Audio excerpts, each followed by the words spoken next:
আসসালামু আলাইকুম। আপনাদের সবাইকে স্বাগতম জানাচ্ছি বিবিসি বাংলার আন্তর্জাতিক সংবাদে। আপনাদের সঙ্গে আছি আমি রিম। প্রথমে সংবাদ শিরোনাম। ইরানি শাসন ব্যবস্থার পরিবর্তনই সবচেয়ে ভালো সমাধান, ট্রাম্প। যুদ্ধকালীন পরিস্থিতিতে নেতানিয়াহু একজন দারুণ প্রধানমন্ত্রী, বললেন ট্রাম্প। দক্ষিণ কোরিয়ার সাবেক স্বরাষ্ট্রমন্ত্রীর ৭ বছরের কারাদণ্ড।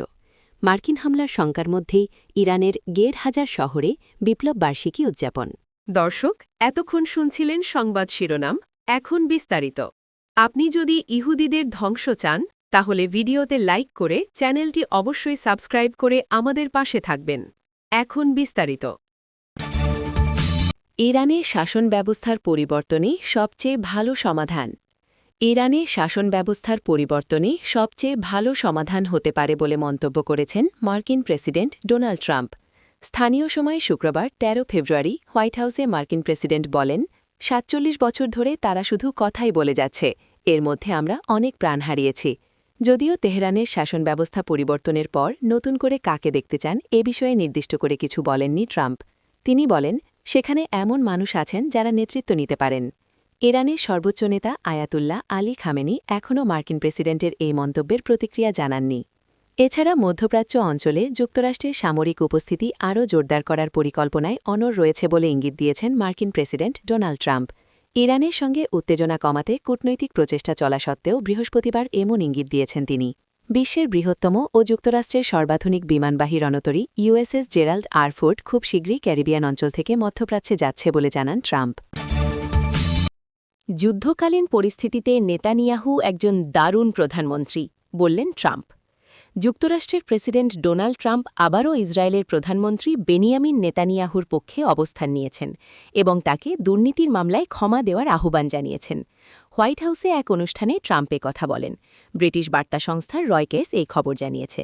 ট্রাম্প অনুষ্ঠানে বলেন, যুদ্ধকালীন পরিস্থিতিতে নেতানিয়াহু একজন দারুণ প্রধানমন্ত্রী হিসেবে দায়িত্ব পালন করেছেন। এজন্য তার বিরুদ্ধে দমিটি অভিযোগে তাকে ক্ষমা করা উচিত। এ সময় তিনি ইসরায়েলের প্রেসিডেন্ট আইজ্যাক হার্টজগকে সমালোচনা করে বলেন, নেতানিয়াহুকে এখনও ক্ষমা না দেওয়ার জন্য ইসরায়েলি জনগণের উচিত হার্টজগকে লজ্জা দেওয়া। বুধবার ওয়াশিংটনে ট্রাম্পের সঙ্গে বৈঠক করেন নেতানিয়াহু, যেখানে ইরানের পারমাণবিক কর্মসূচি ও ব্যালিস্টিক ক্ষেপণাস্ত্র নিয়ে সম্ভাব্য চুক্তি নিয়ে আলোচনা হয়। ট্রাম্প দায়িত্ব গ্রহণের পর এটি ছিল দুই নেতার মধ্যে সপ্তম বৈঠক। দক্ষিণ কোরিয়ার সাবেক স্বরাষ্ট্রমন্ত্রী ৭ বছরের কারাদণ্ড। দক্ষিণ কোরিয়ার একটি আদালত সাবেক স্বরাষ্ট্রমন্ত্রী লি সাংমিনকে ২০২৪ সালের ডিসেম্বরে দেশকে সামরিক আইনের আওতায় আনার ব্যর্থ প্রচেষ্টায় ভূমিকা রাখার জন্য ৭ বছরের কারাদণ্ড দিয়েছেন। বৃহস্পতিবার ১২ ফেব্রুয়ারি দেশটির একটি আদালত এ রায় দেন। খবর রয়টার্সের। সিউল সেন্ট্রাল ডিস্ট্রিক্ট কোর্ট ৬১ বছর বয়সী লিকে পুলিশ এবং দমকল সংস্থাগুলোকে মিডিয়া আউটলেটগুলোতে বিদ্যুৎ ও পানি বন্ধ করার নির্দেশ দিয়ে বিদ্রোহে অংশ নেওয়ার জন্য দোষী সাব্যস্ত করেছেন। বিচারক বলেন, ইউনের অভিশংসন কার্যক্রমের সময় তিনি এ পদক্ষেপগুলো গ্রহণ করেছিলেন বলে অস্বীকার করে তিনি মিথ্যা শপথও করেছেন।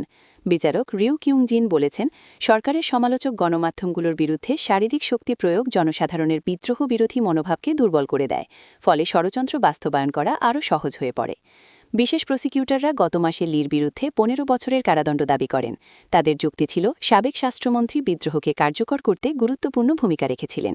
তবে লি এ অভিযোগ অস্বীকার করেছেন।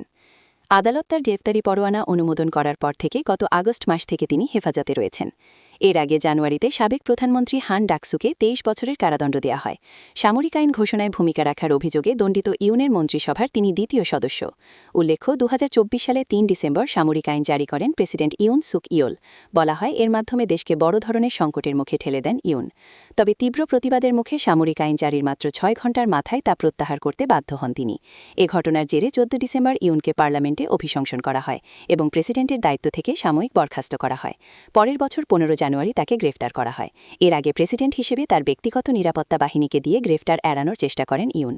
পরে তাকে গ্রেফতার করতে সক্ষম হন তদন্তকারী কর্মকর্তারা। মার্কিন হামলার শঙ্কার মধ্যেই ইরানের ১,৫০০ শহরে বিপ্লব বার্ষিকী উদযাপন। ইসলামী বিপ্লবের ৪৭তম বার্ষিকী উপলক্ষে আজ বুধবার ১১ ফেব্রুয়ারি ইরান জুড়ে ব্যাপক শোভাযাত্রা ও বিশাল বিশাল সমাবেশ অনুষ্ঠিত হয়েছে। বার্ষিক ২২ বাহমান উদযাপনে রাজধানী তেহরান সহ সারা দেশের ১,৪০০ শতাধিক শহরে সরকারি কর্মকর্তা এবং সাধারণ মানুষের ব্যাপক সমাগম ঘটে। খবর আল মাইদিন প্রেস টিভির। তেহরানে ভোর থেকেই নাগরিকরা ইরানি পতাকা ও ব্যানার নিয়ে আজাদি স্কয়ারে সমবেত হতে থাকেন, যা দেশটির অন্যতম গুরুত্বপূর্ণ জাতীয় অনুষ্ঠান হিসেবে বিবেচিত হয়। প্রতিকূল আবহাওয়া সত্ত্বেও বন্দর আব্বাস, হামেদান, বুশেহার, খার্ক দ্বীপ, সিরাজ এবং তাবরিজ সহ বিভিন্ন শহরে অনুরূপ কর্মসূচি পালন করা হয়। দেশটির রাজধানীর মিছিলগুলোতে ইরানি পতাকার পাশাপাশি ফিলিস্তিনি পতাকাও উড়াতে দেখা গেছে, যা ফিলিস্তিনিদের প্রতি তেহরানের দীর্ঘদিনের সমর্থনের বহিঃপ্রকাশ।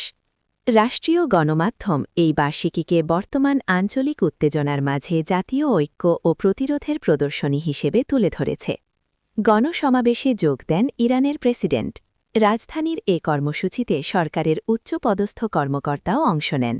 তেহরানের সমাবেশে ইরানি president Masoud Pezeshkian, parliament speaker Mohammad Bagher Ghalibaf, পররাষ্ট্রমন্ত্রী আব্বাস আরাকচি, জাতীয় প্রতিরক্ষা পরিষদের সচিব আলী শামখানি, বিপ্লবী গার্ড বাহিনী তথা আইআরজিসির কুডস ফোর্সের কমান্ডার ব্রিগেডিয়ার জেনারেল ইসমাইল কানি এবং ইরানের সশস্ত্র বাহিনীর chief of staff major general Syed Abdur Rahim Musavi উপস্থিত ছিলেন।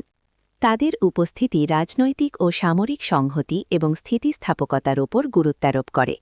আজাদি স্কয়ারে এই বছরের মূল বক্তব্য দেন প্রেসিডেন্ট পেজেশকিয়ান, যা দেশি বিদেশি সাংবাদিকদের উপস্থিতিতে সরাসরি কাভার করা হয়।